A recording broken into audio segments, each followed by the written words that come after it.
Welcome back. Well, has the pandemic forever changed the face of formal employment as we know it? Well, we take a look at the pros and cons of working from home versus the office. And, of course, dig into the labour process that's around it. Tanya Neft is following the story and filed this report. The workplace as we know it has changed dramatically over the last 2 years, with COVID-19 restrictions forcing many businesses to continue their operations remotely. Carla Barlow is a senior buyer for a major national retailer and also a mother of two.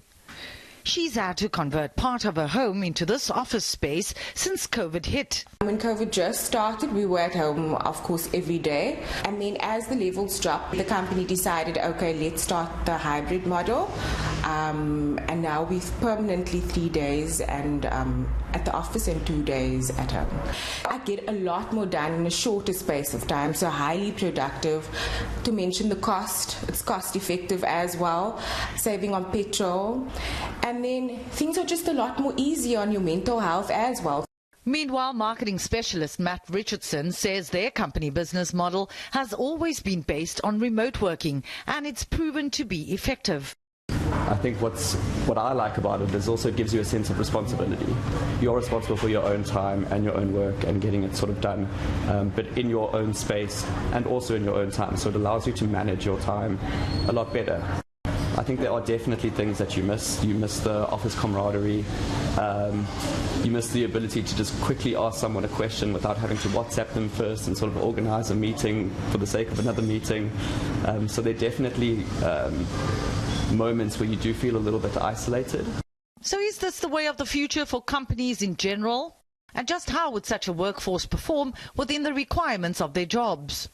We are on the cusp of the fourth industrial revolution, and over the next few years you're going to see the workforce dwindle to the extent that a lot of people will be working from home, be working from their own environment. But how do you keep the productivity up? How do you keep control?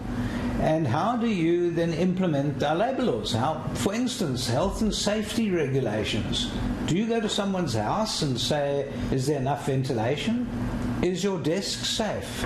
Those sort of things we're not going to be able to handle properly, and we need to readjust our mindset, we need to adjust the laws, and we certainly need to readjust the relationship between the employer and the employee, because there's not going to be that control.